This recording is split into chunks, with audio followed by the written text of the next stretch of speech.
मुझे rape threats, मुझे death threats आ रही है। मेरे किसी फ्रेंड को भी टैग करती हूँ तो उनके अकाउंट पर जाके भी उन्हें गालियां दी जा रही है। मैंने साइबर क्राइम डिपार्टमेंट में भी इनके खिलाफ कंप्लेंट लॉन्च की है। मुझे यहाँ तक की धमकी आई है कि अगर तुम रास्ते पर अकेली चलती हुई दिखी, हम तुम्हारे को आकर पीछे से स्टैप कर देंगे। 22 साल का ग्रोन अप आदमी है, ये एक लड़का नहीं है जो चाहता है कि ये प्रूफ करे उसका पॉइंट। जेनजी के नाम पर रेडी इतनी गंद बोल चुके हैं प्रिंस और करण के बारे में। He is treating me like a soft target. मैं तो आज खुलेआम कहती हूँ कि मैंने गलत अलायंस के साथ खेला। मुझे खेलना चाहिए था फैजू के साथ। प्रिंस पसंद है यार, मुझे लगता है कि यार बहुत मस्त गेम खेलते हैं वो हमेशा, लेकिन वो मुझे बिल्कुल सपोर्ट नहीं कर रहे थे। ये गेम थी प्रिंस की, रजत की और मेरे लिए फैजू की। मैम सबसे पहले बहुत बहुत स्वागत है। जर्नी बहुत अच्छी रही। जैसे अगर हम देखें, आपने सबके साथ सपोर्ट किया, आपने हर टीम के साथ, लेकिन आपकी टीम ने आपके साथ धोखा दिया, उस पर आपका कहना चाहिए? यार लॉयल्टी मेरे को ना सिखानी नहीं पड़ी कभी बचपन से, ये मुझ में हमेशा से रहा है और मैंने ये गेम में भी यही दर्शाया। बट अनफॉर्चुनेटली इन रिटर्न मैं जिस अलायंस के साथ खेल रही थी वहां पे आपस में एक तो सबकी एक दूसरे के साथ पट नहीं रही है और काफी लोग मुझे भी डिसलाइक करते थे, जो मुझे बाहर आने के बाद पता चला है। सो वो थोड़ी हर्टफुल भी रही है वो चीज़ें, but I guess that's the nature of a reality show. और ये सब मैं भी सीख ही रही हूँ लाइफ में पहली बार। मैम, कहीं ना कहीं हमारे यहाँ कहावत है कि हाथी चले बाजार, कुत्ते भौंके हजार। तो कहीं ना कहीं कहावत तो आप समझ गए, पर ये जो वाकया हो रहा है शो के बाद भी, जो पुलिस कंप्लेन एंड ऑल, उस पर आप किस तरीके से इसको देखते हैं? करेक्शन, मैंने पुलिस कंप्लेन नहीं की है, बट अगर मुझे करनी पड़े तो मैं बिल्कुल पीछे नहीं हटूंगी, क्योंकि जिस लेवल की मेंटल हरासमेंट मुझे की जा रही है फिलहाल, ये बिकॉज मैं स्ट्रांग हूँ मैं फिर भी ले पा रही हूँ, लेकिन मेरी फैमिली तक बात ये पहुँच गई है। सबको बोला गया मुझे रेप थ्रेट्स, मुझे डेथ थ्रेट्स आ रही है। मैं अगर मेरी किसी फ्रेंड को भी टैग करती हूँ तो उनके अकाउंट पर जाके भी उन्हें गालियाँ दी जा रही है। मुझे बहुत फाइनेंशियल लॉस करने के वे में ये किया जा रहा है, टारगेट किया जा रहा है, बिकॉज मैं एक सॉफ्ट टारगेट हूँ। बट मैं उन्हें बताना चाहूँगी कि मैं सॉफ्ट टारगेट नहीं हूँ। मैं उनके लेवल पर गिर नहीं सकती जवाब देने के लिए।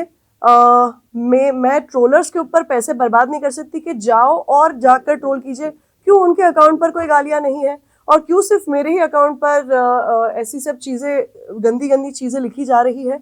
As a women I think I will take this stand और मैं अर्ज करती हूँ कि जो भी परेशान किया जा रहा है, हमारे इंडियन लॉज बहुत स्ट्रांग है और मैंने साइबर क्राइम डिपार्टमेंट में भी इनके खिलाफ कंप्लेंट लॉन्च की है। एंड अगर मुझे पुलिस की भी हेल्प लेनी पड़ी, जो मैं बहुत जल्द दूंगी, मुझे लग रहा है जिस तरीके से उनका बिहेवियर है मुझे लेनी ही पड़ेगी। And I will stand by for my honour and dignity. Ma'am, कहीं ना कहीं वंशज एज अ कैरेक्टर आपको क्या कहेंगे उसके बारे में? क्योंकि करण पटेल से उन्होंने बदतमीजी की, आपसे भी कहीं ना कहीं उनका तरीका अच्छा नहीं था, बाहर आके मीडिया पैप के साथ भी कहीं ना कहीं उनकी लड़ाइयाँ हुई है, तो क्या कहेंगे? मैं सिर्फ ये कहना चाह रही हूँ कि वो क्या कर रहे हैं, हम सबके नाम पर जाने जाए इसीलिए हम सबसे वो पंगे ले रहे हैं। आज आप सब यहाँ बैठे हैं, आज मैं यहाँ पे 10-15 सालों से काम कर रही हूँ, आप सब जानते हैं मेरी जिंदगी में एक किसी के साथ कंट्रोवर्सी नहीं हुई है, मेरा किसी के साथ झगड़ा नहीं हुआ है, मैं किसी के लिए कभी खराब नहीं बोलती। तो क्यों ऐसा हो रहा है कि एक ही इंसान है जो सबको परेशान कर रहा है, जो सबके नाम पे फेम खाने के लिए देख रहा है और वो सक्सेसफुल भी हो रहा है, but not any more, not at the cost of dragging me and my family. मैं इतना पावर किसी को नहीं दे सकती हूँ और इसीलिए मैंने एक लीगल रास्ता लिया है, क्योंकि मुझे अपने आप को सेफगार्ड करना है। मुझे यहाँ तक की धमकी आई है कि अगर तुम रास्ते पर अकेली चलती हुई दिखी, हम तुम्हारे को आकर पीछे से स्टैप कर देंगे। मुझे जो रेप थ्रेट्स आ रही है, अगर मेरी पूरी जो सोशल मीडिया टीम है, लड़कियां हैंडल करती है वो team, and I am not kidding you, वो लड़कियां ट्रॉमेटाइज्ड है। वो कह रही है हम आपका डीएम्स खोल नहीं सकते, पढ़ नहीं सकते। सो ये सब हेट क्यों? शो था, शो में बातचीत हुई, झगड़ा हुआ, लोगों की मारामारी होती है, वो लोग भूल जाते हैं, आगे बढ़ते हैं जिंदगी में, क्योंकि हम सब बिजी इंडिविजुअल्स हैं। आज मेरा शो खत्म हुआ, मैं शूट पे गई हूँ, मैं लाइंस बोल रही हूँ, सेट पे मैं एक एक्टर हूँ, मेरे पास दूसरी चीज है। क्या हुआ है, ये लड़का बहुत कंफर्टेबल हो गया, आई थिंक कि उसे एक कीबोर्ड दे दिया है, उसे एक कंप्यूटर दे दिया है और वो अजीब अजीब शक्लें बनाता है। एंड सच बात है, वो एक ट्रबल्ड इंसान है, उसे हेल्प की जरूरत है, मैं उसकी हेल्प करने के लिए तैयार हूँ, मैं उसके मेडिकल बिल्स पे करने को तैयार हूँ if he wants to go to a doctor, but he needs help. तुम इतना हेट मेरे लिए क्रिएट कर रहे हो, तुम्हें इससे क्या मिल रहा है? आज तुम्हारे पास आवाज है, तुम लोगों को इंस्पायर करो ना। आज मैं लोगों को इंस्पायर करती हूँ कि अपनी आंखें डोनेट कीजिए, अपने जाने के बाद अपने बॉडी के कुछ ऑर्गन्स डोनेट कीजिए, आप अपने as a woman eggs freeze कराइए, आप जानवरों की मदद कीजिए, ये आवाज उठाती हूँ मैं। और आप क्या करते हो, आपने खुली थ्रेट दी है ये बोल के कि रिद्धिमा आज आप सो जाओ रात को, मैं तो आप करके बात करो आपसे, सुबह उठोगी तो देखो आपके साथ क्या होता है। और वही हुआ, मुझे आपने रेप थ्रेट्स दिलवाइए, मुझे आपने डेथ थ्रेट्स दिलवाइए, आपकी उम्र ही क्या है ये जो आप कर रहे हो। बट करेक्शन, ये बात मुझे समझनी चाहिए कि ये एक 22 साल का ग्रोन अप आदमी है, ये एक लड़का नहीं है जो चाहता है कि ये प्रूफ करे उसका पॉइंट। जेंजी के नाम पर, मुझे जेंजी से प्यार है, मेरे घर में 2 जेंजी है, my nephew is a gen Z, I love them, they are so respectful, उनसे कुछ नया सीखने मिलता है।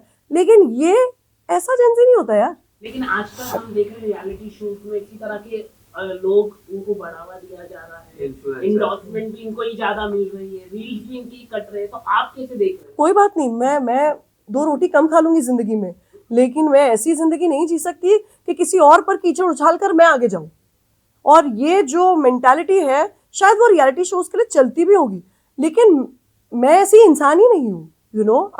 आज तक मेरी कोई कंट्रोवर्सीज हुई नहीं है, तो मुझे इसमें तो खींच खींच कर ड्रैग किया जा रहा है जो मैं होना नहीं चाहती। मेरे पास बहुत काम है टू गेट बिजी, एंड इसीलिए मैंने एक लीगल टीम बीच में रखी है as a barrier, they will take this forward. कल सिद्धार्थ पे इंटरव्यू में बोल रहे थे कि यहाँ पर आओ, यहाँ पर मैं दिखाता हूँ, ऐसा मतलब हर कोई ऐसा होता है कि हम यहाँ पर आओ, तो ये क्या चाहना मतलब रियलिटी शो पे, मतलब मारा मारी यहाँ पर आओ, मुझे कुछ करना है, इधर आओ, इधर आओ।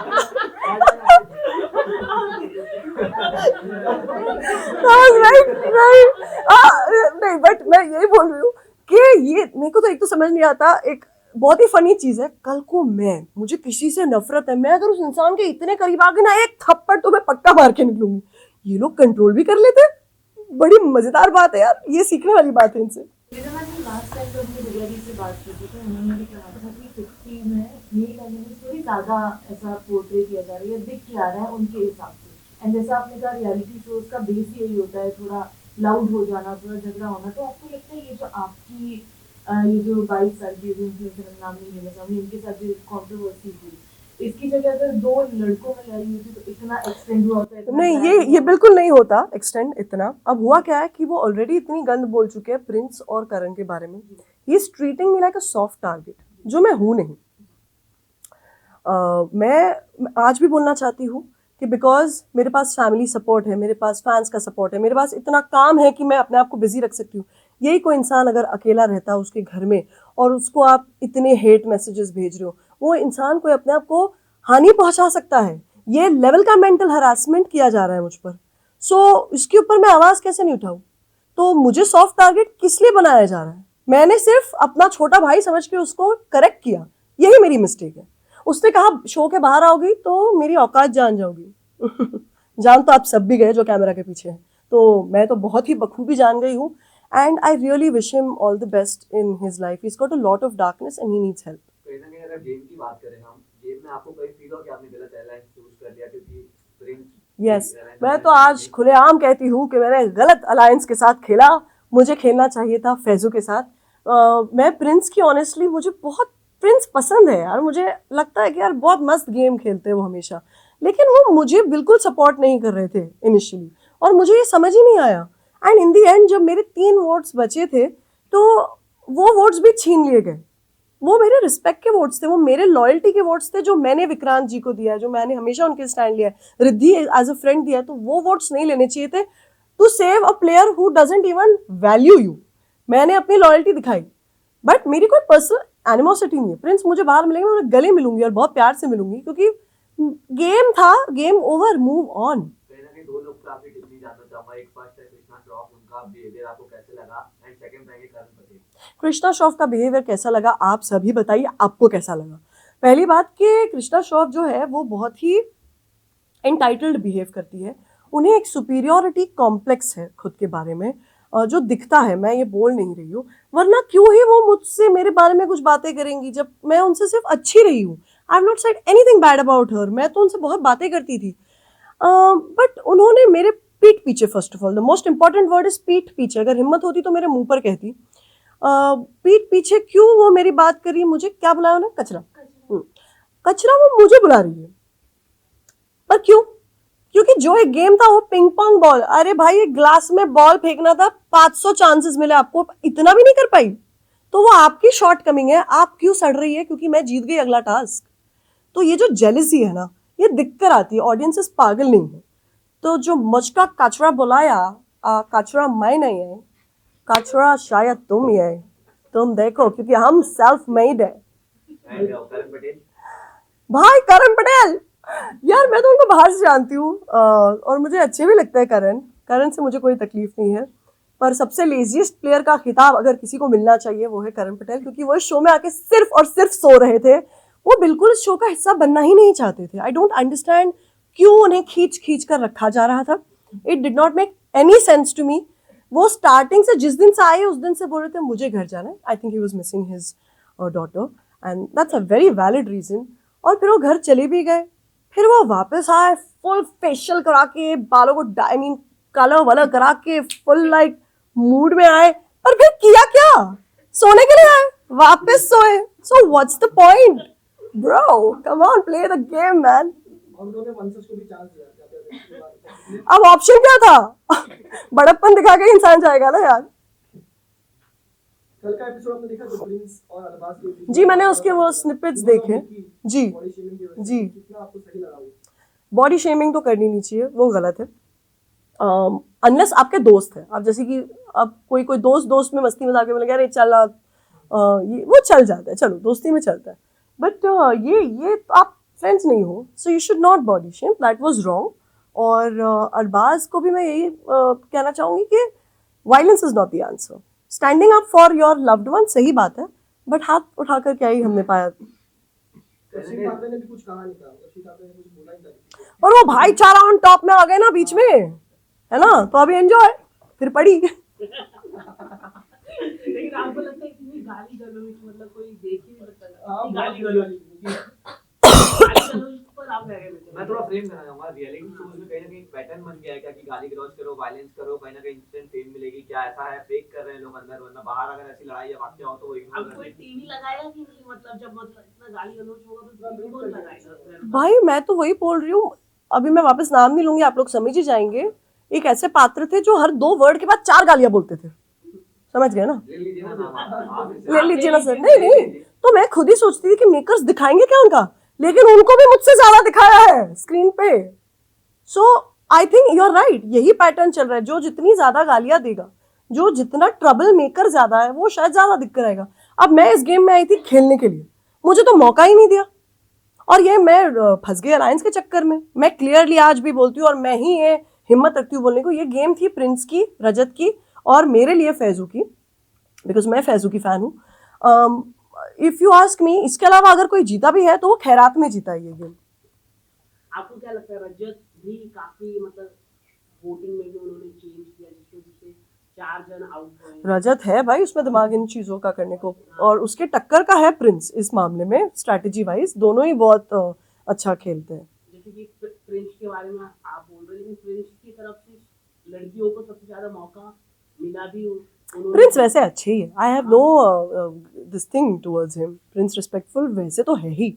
आई डोंट नो यहाँ पे कैसे वो जजमेंट में मार खा गए निकी वाले केस में, बट प्रिंस के साथ overall I had a decent experience, just that वो भी पुअर जज ऑफ कैरेक्टर है, वो लॉयल्टी देख ही नहीं पाए मेरी, वो उनको चेस कर रहे थे जो उनके साथ इंटरेस्टेड भी नहीं थे खेलने को, और वो दिख गया ना कल। I think if I am not wrong, Divya also came and said that you are looking bad. Manisha Rani के बारे में क्या कहना चाहिए? जो मनीषा रानी थी, मनीषा, एक्चुअली मैं सच बोलूं, अर्चना, ये लोगों ने मतलब इनको तो उनकी टीम ने कुछ रिस्पेक्ट ही नहीं दिया, कैप्टन बनने नहीं दिया, लेकिन तभी भी उन्होंने खेला। आप कैसे देखते हैं? यार मैं बोलूं, एक तो ये बात है कि मेरे अलायंस से ज्यादा मेरे वहां पे ज्यादा बेटर दोस्त थे, फैजू, अदनान, मनीषा, इन सबके साथ मेरी ज्यादा पटी, और ये बात है कि उन लड़कियों को तो बिल्कुल ही चांस नहीं दिया जाता। I think Shrutika was their favourite, but मेरा उस अलायंस से वैसा कुछ लेना देना नहीं था, तो उस पर मैं कमेंट नहीं कर सकती। मैंने कहीं प्रिंस अलायंस को सही से संभाल नहीं पाया, क्योंकि एक आप भी नाराज हैं, दिव्या भी कहीं ना कहीं उनसे नाराज रही, शिवित भी नाराज थे क्योंकि वो सही से मैनेज। हाँ वो क्या हो गया, कभी कभार you take a lot in your plate and you can't handle it and it's okay. जैसे कि उनका मिस जजमेंट था, उन्होंने बोला मुझे कि अब खेल इस पड़ाव पर आ गया कि मुझे अलायंस में से ही आउट करने होंगे, बट वो कॉल आपने नहीं लेना चाहिए था। आपने मुझे जो 3 वोट्स आ रहे थे उस दिन, मुझे वो आने देने चाहिए थे, फिर मैं जाती तो मैं खुशी खुशी जाती। आपने क्या किया, वो 3 लोगों को रोका वोट देने के लिए, जो थे काका जी, जो थे विक्रांत जी और रिद्धि। वो तीनों का वोट मेरे लिए आ रहा था क्योंकि मैंने उनको वोट दिया है हमेशा। सो वो रोकना सही नहीं था। आपने भी एक बड़ा स्टेटमेंट अभी दिया कि अगर फैजू, रजत या प्रिंस के अलावा कोई भी अगर गेम जीता है, क्योंकि नाम चल रहा है, आपको भी पता है किसका नाम चल रहा है विनर, तो वो अच्छा, खैरात में विनर है, तो ये बड़ा स्टेटमेंट आपको ऐसे क्यों कहा, आपको ऐसे क्यों लग रहा है? क्योंकि मेरे लिए तो मेन प्लेयर्स ये है, बाकी सब तो पीछे से खेल रहे हैं, सब प्यादे हैं, खिलवा रहे हैं बाकी सबको ना, इंक्लूडिंग मी। मुझे खेलने का मौका मिला तो। बट आपको ऐसा लगा कि यहाँ बहुत ज्यादा मांगना पड़ रहा था कि मुझे खेलने दो या मुझे, हाँ, बहुत मांगना पड़ रहा था, बहुत। वो एक डिसएडवांटेज था। क्योंकि और क्या होता ना, बहुत ईगो फाइट्स भी थे कि नहीं ये इसको क्यों भेजा, मुझे क्यों नहीं भेजा।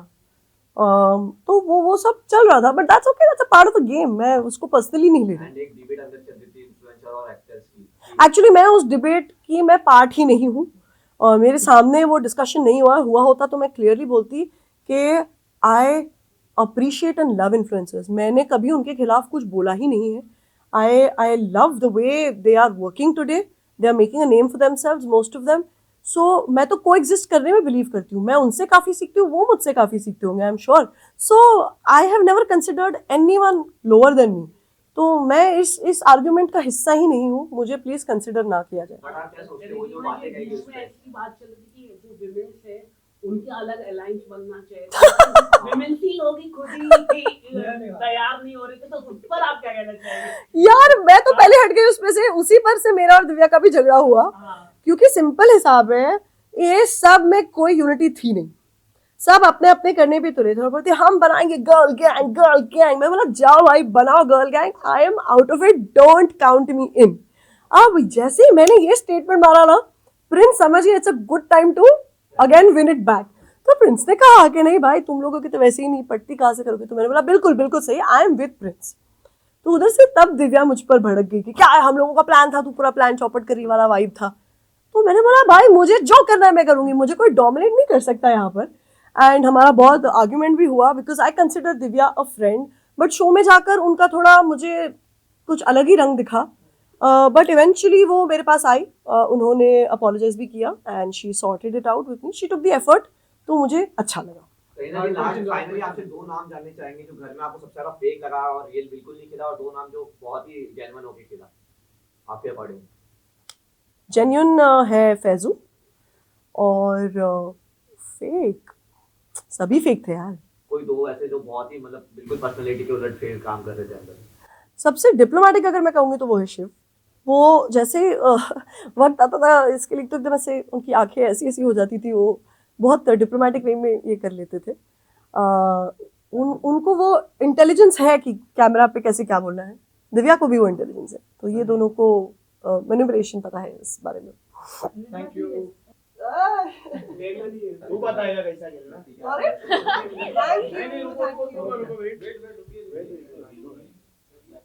यहाँ पे इधर थैंक यू। दिमाग पर क्या बीतता है। मैंने ऑनेस्टली ये टेक इसलिए लिया है, स्टैंड इसलिए लिया है क्योंकि my mother was no more in this world, उनको भी ड्रैग किया जा रहा था इसमें, एक ऐसे इंसान के थ्रू जो एक पॉडकास्ट में जाते हैं और बोलते हैं कि जब तक मेरे मम्मी पापा थे तब तक सब ठीक चल रहा था, क्या ना मेरी मम्मी नहीं है, एंड सेम ब्रेथ में हंस के ऐसे बोलते हैं मजाक कर रहा था, जस्ट टू साउंड कूल। क्या आप में से कोई भी इस बात को रिलेट कर सकता है? अपनी जीती जागती माँ के बारे में अगर कोई ऐसे बोले कि वो नहीं है, टू साउंड कूल एंड से कि अरे मैं तो मजाक कर रहा था, ये बात मजाक करने लायक है, शायद उनके लिए होगी to sound cool, but I can't imagine something like that, and that's the reason I have taken a stand and I am proud of myself and I really hope कि मुझे audiences का support मिले इसमें।